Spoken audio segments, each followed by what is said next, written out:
Okay, so today what I want to make for my little scene is a little kind of torch which I can put around the scene and provide some, different points of light, even if it's just lighting up a corner at the back, or I want some flames somewhere.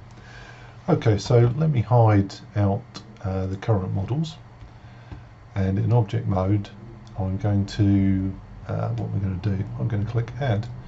So we'll start out with a, what should we start with? Well, a mesh obviously, and a UV sphere.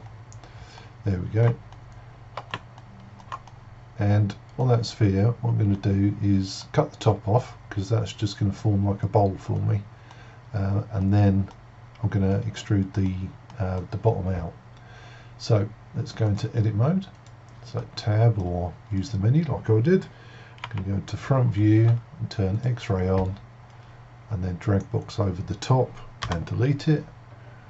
Add faces, there we go. And then for this bottom bit, I'm going to do a little bit of jiggery pokery because I want to flatten it. So let's hit the scale key, and I'm going to scale in that direction. So I'm going to set my Z scale to 0. Might move it up just a bit to compensate for that flattening. There we go.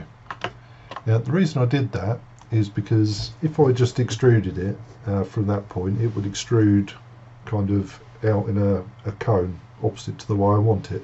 And I just wanted to extrude down, and I'm going to taper the end. Okay, so let's do that extrude. There we go. Just pull that down until it's a good length. Oh, I've done it twice there. Oh, never mind. Let's turn X-ray off because it's starting to get annoying. There we go. Okay, so the bottom now, I just want to scale in. So let's go back to select mode. No, I've turned something else off. I didn't turn X-ray off, I turned something else. Silly man. There we go. I just want these bottom ones. There we go, and then control numpad, and we'll scale this in. I notice I've got an edge around there that I've accidentally put in, so let's take that out first. So alt click and then delete and dissolve edges. There we go. Now when I actually do my scaling at the bottom, it's going to scale, taper all the way up. There we go. So back to scaling. S, we use the blue mixer to bring that down to a bit of a point. So there I've got a very simple kind of torch shape. It's nothing very exciting, but what we'll do in the next bit is I'm going to put some a kind of a cage around the top to give it some interest. So I shall talk to you then.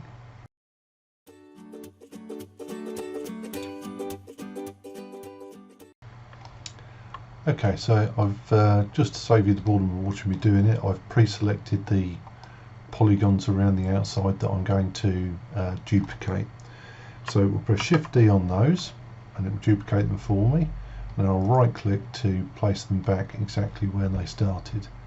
And then for those ones, I'm going to extrude and see where we go. Okay, so that's the wrong extrude, so we'll use extrude along normal instead. Whoops, undo first. Extrude along normal, and I want to push them out a little bit. I think that will probably be enough. Okay, so now I want to extend these ends up. So let's just select each of these ends first. Whoops. It's the bit I hate about 3D. Meticulous selection drives me nuts because I'm so bad at it, essentially. Okay, so let's pull those up to give us a kind of a brazier basket shape. Whoops. Take them up a little bit, and then I'm just going to take them up a little bit more, and then I'm going to take them up to the ends. The reason I've sort of created this thing around the outside, or this thing around the middle, is I'm now going to copy those and make a circle out of them. Okay, so let's select them.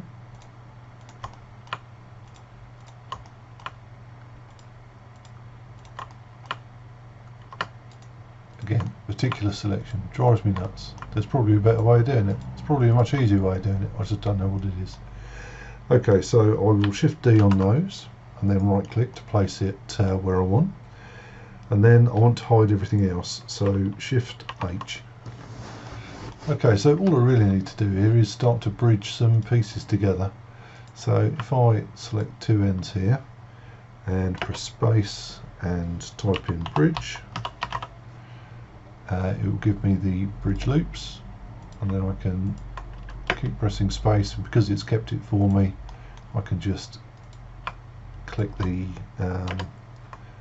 command. I deeply suspect that I can't do more than one at a time for this. We'll give it a go then. Let's see how clever it is. Oh, perhaps it does. In which case, that's brilliant, because other programs that I've used don't do that. Wonder how far I can really push it before it gets confused. Oops, no, that will confuse excitement created equal pairs. There we go. Oh yes, it's nice. Impressed. Saves me doing it, you know, umpteen times.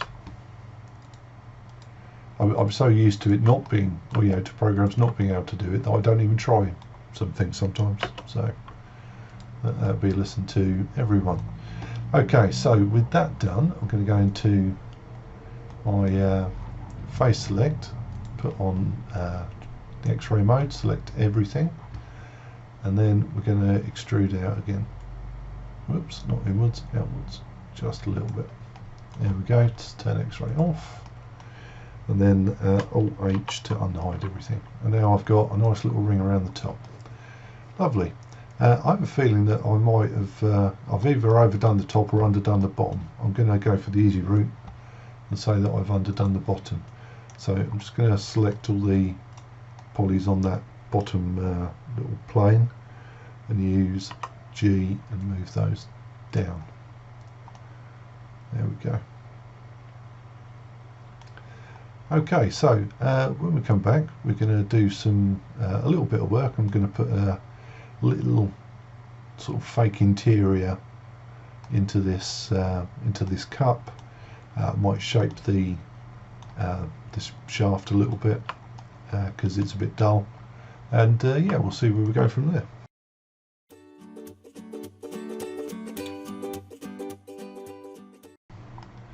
Okay, so let's put a little inset into this this bowl, fill in the centre. I'm just going to go back to select mode and press Alt click on the outside of the bowl, and then I'll press the F key to fill in that face. So that's probably enough for this particular thing. Nobody's ever going to see it. You know, this is going to be in the dark and from below, so you know, I'm never going to actually, you know, I'm never going to what's going on? Why isn't this letting me select it? Because I'm in edge mode, idiot. So yes, I mean, this scene is mostly going to be in the dark. This is going to be far off. You're going to see bits of it in silhouette, but you're never going to see this interior. But you know, I still like to put it in, really. So let me just take that in a little bit and then use the extrude to take it down a little bit. And then just so that it's not absolutely just one big end gone, I'm going to, where are we? Tries to quads, triangulate face, just to give it some sort of interior. It's not ideal, but in this case, I'm not going to fuss too much about it. Okay, so let's do some beveling. So I'm going to Alt click on that outside edge. Whoops, that's not Alt. So Alt click on the outside edge, Shift Control Alt on the inside, and then let's put a little bevel into it. Again, nobody's going to see it, but you know, I'm old. I like to do things a certain way. So Control B, let's get it going, and then bring it back in again, and I'll just give it 2, just for the sake of propriety. Okay, so let's do this ring up here as well. So Alt click, Shift Alt click on that one. Go around to so I can see the inside. Oops. Shift Alt click and Shift Alt click, and we'll put another bevel in there. So Control B, and then I'll drag it out and just give it a teeny weeny bevel. There we go. Okay, so what else do we need to do? We've got an interior, we've got some bevels in. I could do with beveling all of these really. That's going to be a little bit of a pain.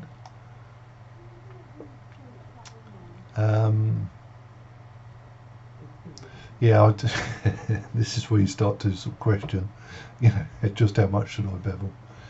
Okay, well let's do it anyway. So if I Alt click on this outside edge and this one, yeah, see now I'm just now I'm just you know, trying to make my own life easier. I do it all the time, but never mind. So okay, I'm just going to select a polygon on each of these top ones, and for a change I'm not going to do it absolutely properly because it doesn't really matter for my little scene. And then when I've selected one on each, I'll just hit L and just keep pointing at things until I've got everything. And now I notice that I've selected some that I didn't want to. There we go.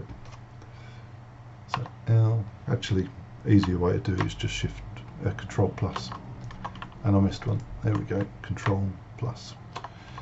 Okay, so now I've got all those polygons selected, I can just simply go over to vertex to edge mode and do a bevel. It's going to bevel things I don't want to bevel, but hey, such is life sometimes. So Control B, give it a little bevel. Come on, there we go, just a little one, just to soften it up a bit. There we go. Selecting awkward things is an obsession in my life. It's sad, I know, but that's how it is. Okay, so what should we do? Well, I think in the next one what we'll do is just shape a bit of this. I'm not happy with how it tapers down. I'm not happy with how far it's tapering, and a bit of shape, you know, wouldn't do any harm. So let's have a go at that in the next one.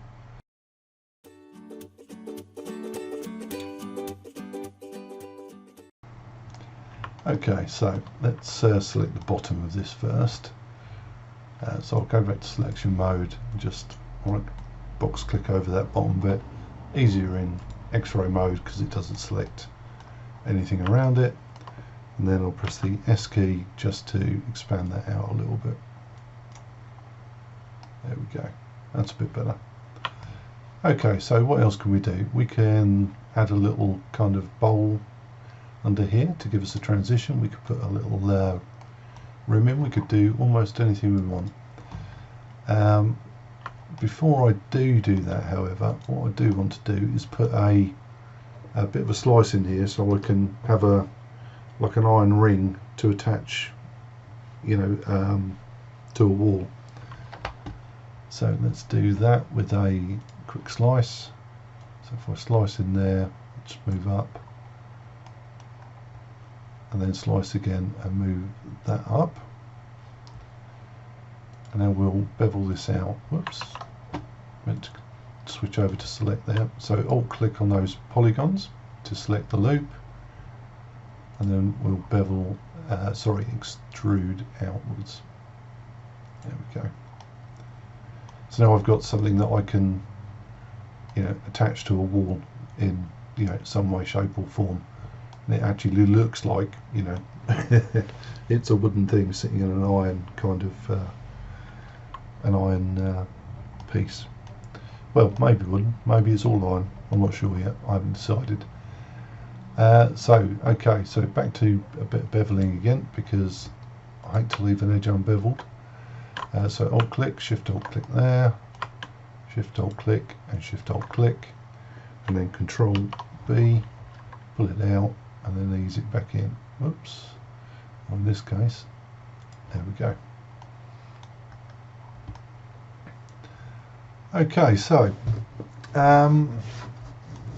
Let's put a little ring up around the top, just to give it an extra bit of, oh come on fingers, work yourselves out. So let's go to edge mode or edge cut, and I'm just going to grab one and slide it up just to below the rim, and then another one up to just below that. And then in poly mode, I'll Alt, go back to selection mode, Alt click to select the ring, and let's extrude that out a little bit. There we go. Now I want a little bit more of a severe bevel on the outside than the inside. So if I shift click there and shift click there, whoops, is it going to let me? There we go. And then Control B.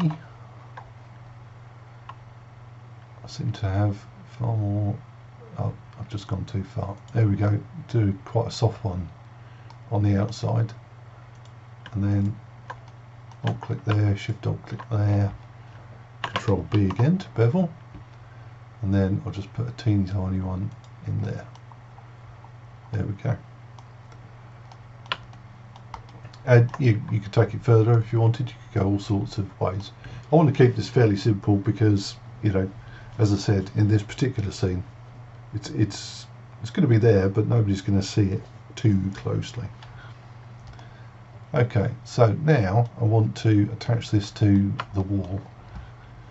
So I want a tube coming off this piece to, you know, left or right or back or front. So because this is in the right place already, I'm going to Alt click there and then Shift D to duplicate, and then right click to put it back down again. Then I'll immediately rotate it to 90 degrees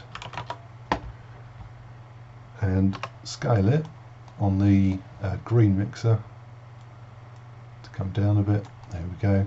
And I'll move it with G out to one side,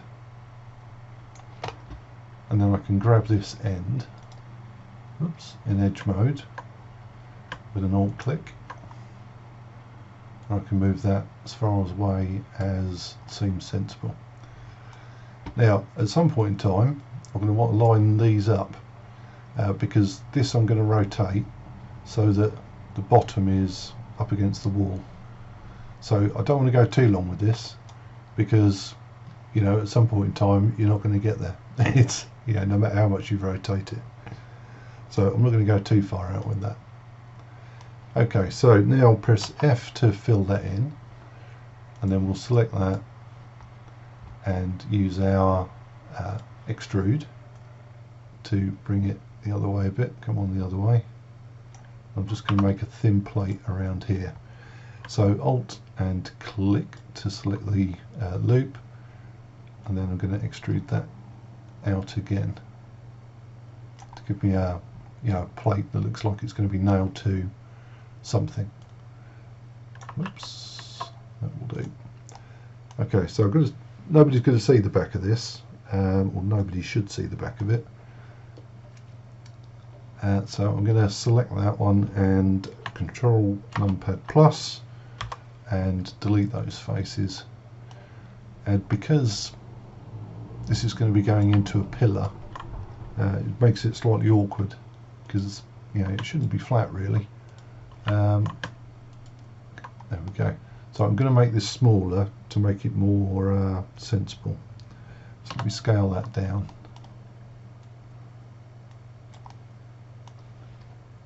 And then in edge mode I'm going to make it a little bit thicker to give me a little bit of leeway as to where I'm going to stick it. So G, just push that out a bit. There we go. Okay. So let me Alt click there and Shift Alt click there. Control B to bevel. Let's give it a little bevel. And there we go. Okay, so in the next one, very straightforward really, I'm just going to rotate it around now, and then that will be essentially the modelling part done. You know, it takes no time really. You know, I'll take time explaining it because I'm trying to explain what I'm thinking at the same time, in terms of, you know, technical and other things. But yeah, it takes no time at all really to make a nice little prop like this. So next one, we'll rotate it round and see where we go from there.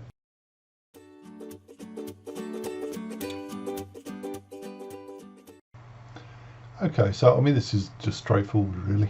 I just need to select it on all of the torch piece.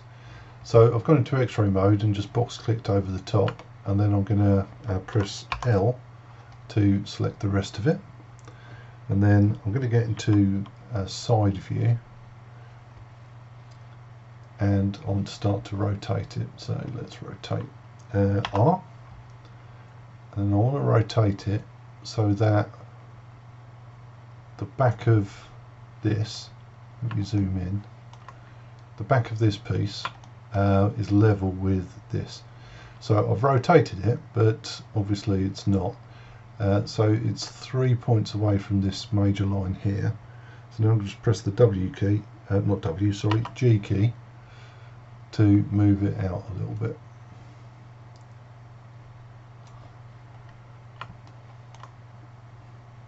It's not quite there. Let's just move that out just a touch more. There we go.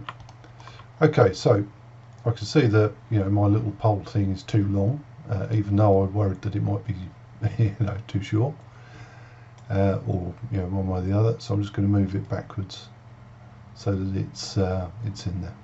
So there I have a torch which I can put on my pieces, you know, on my walls and on my pillars around the scene, to give myself some, you know, slightly dramatic lighting options.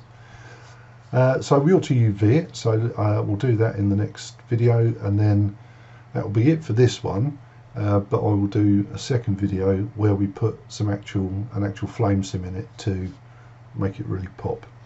Okay, so I'll talk to you then.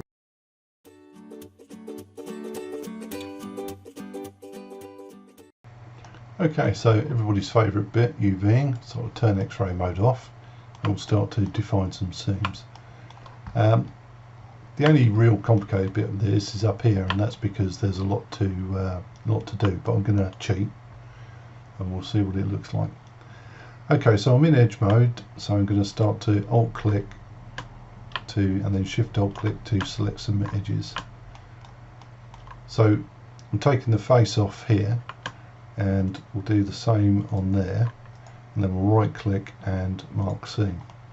Similarly below, so alt click, shift alt click, and on the bottom we can do the same. Whoops, if I can get in there. Oh, I'm beveled there. Never mind, I'll do that in a moment. So right click and mark seam. Similarly around the top, you can alt click there, and mark that seam. There we go. This one will be slightly more awkward, but we'll do it anyway. Oops. So shift alt click, and then I'll just need this one here, I think. Shift alt click. There we go, and right click and mark our seam. Under here we need to bring this out, so alt click there and shift alt click there, and also underneath. And for this ring I'm going to put one down the middle. As I said, this isn't going to be a hero piece, nobody's going to see it, so I'm being more slack with myself than I usually would be on UVing, but not so slack as I'm just going to do a projection. So right click and mark seam. There we go. So if we go over to the UV room now, let's come out of edit mode, and I don't know why, oh there we go, UV editing. So let me select everything. Let's go back into edit mode, that was just me being confused. I'm just going to press A to select everything, and then we can click into the, or middle click into the 2D view and press A to select everything again. press U and unwrap. And that's what we have. We have lots of kind of long, things that we've, UV'd nicely, and there's a few bits that we haven't. So let's see if we can work that out. So all this lot up here seems to be good. So I'm going to press L, L, L, L, L, and then H to hide it. That bit looks good. That bit looks good. Alright, yeah, and then L, L, L, L, L, and L, and then hide. And I think what I'm left with is the bits that, well, most of the bits that I expected, or not. Okay, so one thing I don't like about the UVs in here is that in other programs I use, if I hide something in the UV, it will hide it over here as well, and it's not doing that now, which is why I'm now sounding confused. Okay, so let's add some more lines. So I try and do that so I can get a clear idea of what needs, what else I need to UV, but without it I can't. Well, without it I'm just confused. Okay, so let's put some verticals in here. I need to deselect everything. There we go. And one down there and one down there. Keeping them to the inside so that people aren't going to see them. Even under normal circumstances, if they could see it close up, they're not going to see that. Or they're going to, have a hell of a time, craning their necks to try and get it. So we'll mark those as seams, and then press A, and press U and unwrap. And then we should have another set of islands. So I believe all of these ones up here are currently unmapped. So what I'm going to do is I'm going to select them all as best I can, and then control numpad plus to extend that out, and that was those ones, and shift H. Now I can only see them here. Now these ones are awkward because as they are, I would have to split them into and then split the horizontal bit in, but as I said, I'm going to cheat and we'll put a cut in each of them. So if I put a cut down the middle of each of these, I can select that cut for my UV, and it will unwrap satisfactorily. Not perfectly, but good enough, especially as I'm likely to use a shader on this, where I can choose object or world or whatever space I want, and I don't have to use UV space. But just because I am going to use a shader doesn't mean I'm not going to UV it, because if I decided to distribute it as a model, somebody would want to paint it, perhaps. So having UVs in there is not a bad thing. Okay, so now I think I've put all those in. So shift alt click, oops, not that one, shift alt click all the way around,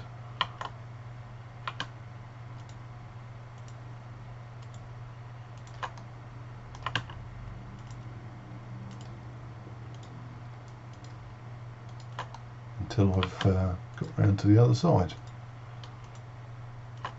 Is that all of them? Yeah. So I can mark those as seams,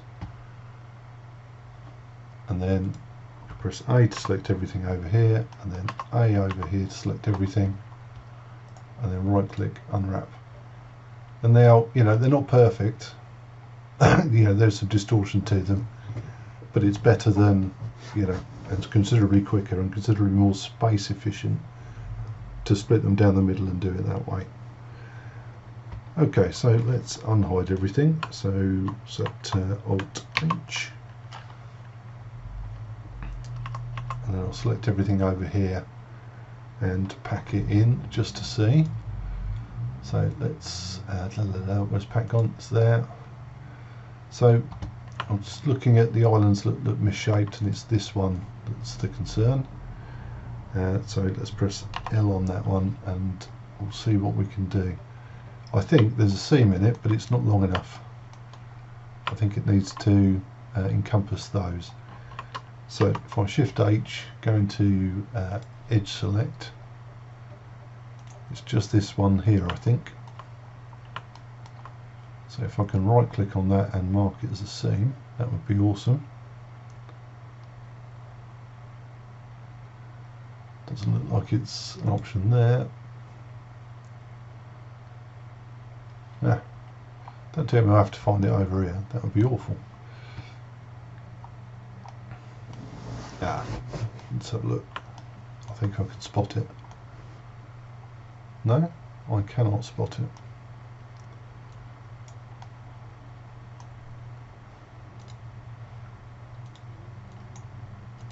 Yeah, it is this bit. Okay, so let's loop that round.